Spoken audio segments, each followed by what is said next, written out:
Greetings to those who watch below. Today it's time for another creepypasta story, but before we start I'd like to say thank you to Steffi Ray, Wicked Witch, Lisa Watts, Lefty Kim, M.A. Way, Julie B, Jess Black Curtin, Christina Groves, Chris, BLK Chris, Canopsia, Tegan S, and The Real CFE D22. They are those who dwell below, an exclusive channel membership that gets you shoutouts at the start of every video, as well as that warm fuzzy feeling you get from further supporting the channel. If you haven't subscribed to the channel, make sure you hit that subscribe button as well as the notification bell so that you never miss a video. And if you're hankering for more creepypasta stories, make sure to check out the creepypasta.com official YouTube channel. But for now, sit back, relax, and enjoy The Storm by Arav Dagli. Everything was perfect. Everything but her. She stood there at the window in her picture-perfect dress, looking at the picture-perfect view from the comfort of their picture-perfect home, and she wondered when she had lost the ability to be happy.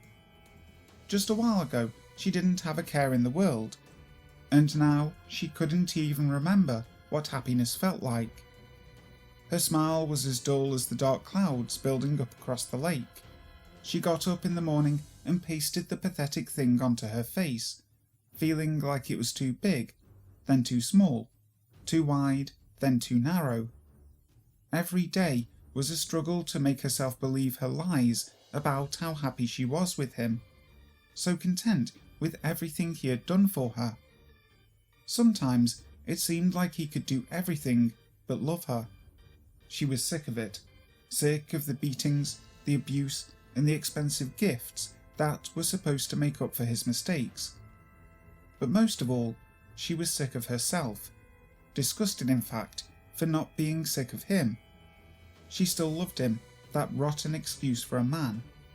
She still loved him, and she knew that if she was ever going to be happy again, that would have to change.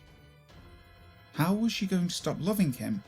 His behaviour and her reactions had already proven that no matter how despicable of a man he could be, her feelings would stay the same.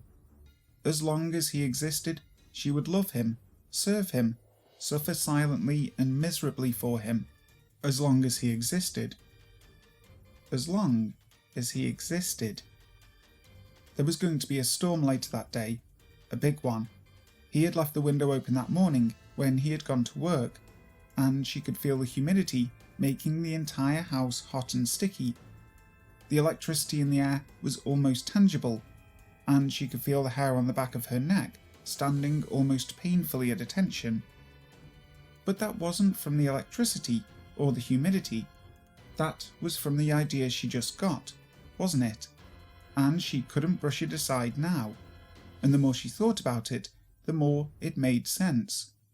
But she couldn't. She loved him. But that was precisely why she had to, because she couldn't live her life loving him more than she loved herself. And so it was decided. No, the storm wasn't going to be big, it was going to be huge. The obvious question, the only question that was present in her mind, was how. He had a hunting rifle, and that would blow him straight to hell for sure, but that was locked up in a bulletproof case. There was his baseball bat, hung carefully on the hooks in his study. If he loved anything in this world besides himself, it was that stupid piece of wood. No, that wouldn't do either. The thought of bashing his head in seemed crude, and she wanted this to be a classy affair. Her eyes fell on her kitchen knife. How many times had she held that same knife against her own throat, ready to end her suffering with one sharp movement? How many times had she pressed it into her skin, deep enough to draw blood? How beautiful it would be if she freed herself with the same knife that had nearly ended her own life so many times before. She would cook his favourite meal today. After all, it would be his last one. Her face flushed with energy now as she revelled in the knowledge that she had the power. She started cooking, her eyes glistening with a steely resolve that hadn't been there in years. Today was the day she took her life back. A few hours passed. She heard the sound of his car pulling into the driveway just as she was putting the finishing touches on dinner. The cold, distant demeanour that she had gotten so used to melted away the second he saw the food laid out for him, and she almost convinced herself not to go through with it. But her eyes fell on the knife, and when she thought about everything he had put her through, she felt the determination enter her body again. It would have to be soon. In the last few years, apart from the abuse, there were very few times at which he was at all aware of her existence. Now was no different. He was far too occupied with dinner to see her walk over to the counter and grab the knife, clutching it in a trembling fist. He also didn't notice as she slowly walked over, stopping only when she was right behind him, even as the words fell silently from her lips. "I'm sorry, I love you." All he heard was a little murmur. As he turned around to tell her to repeat herself, "Speak up, you miserable idiot. I couldn't hear what came out of your mouth, and you're standing right next to me." He felt a sharp pain across his throat, and then he felt the warm liquid gush onto his shirt, and he knew what had happened. She had done it. She stood there, the knife dripping blood onto her dress, and watched her husband die. She rubbed her hands across her face, forgetting about the blood, making sure it had really happened. At some point, while he bled out, she started smiling. Soon, she couldn't control herself, and the laughter began. He heard that all right. He heard it, loud and clear. The moonlight streamed through the window, reflecting the blood on her face and distorting her features until she was no longer human, until she was something less.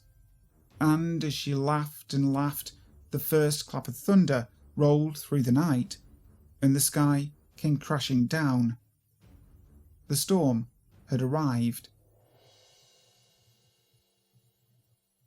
Hi guys, thank you so much for listening to today's video. I really hope you enjoyed it. If you did, make sure to leave a like and also subscribe to the channel. You can also find our author Arav Dagli on Twitter, which I've put his link in the description box if you want to go check out some more of his stuff. So, until next time, sleep tight.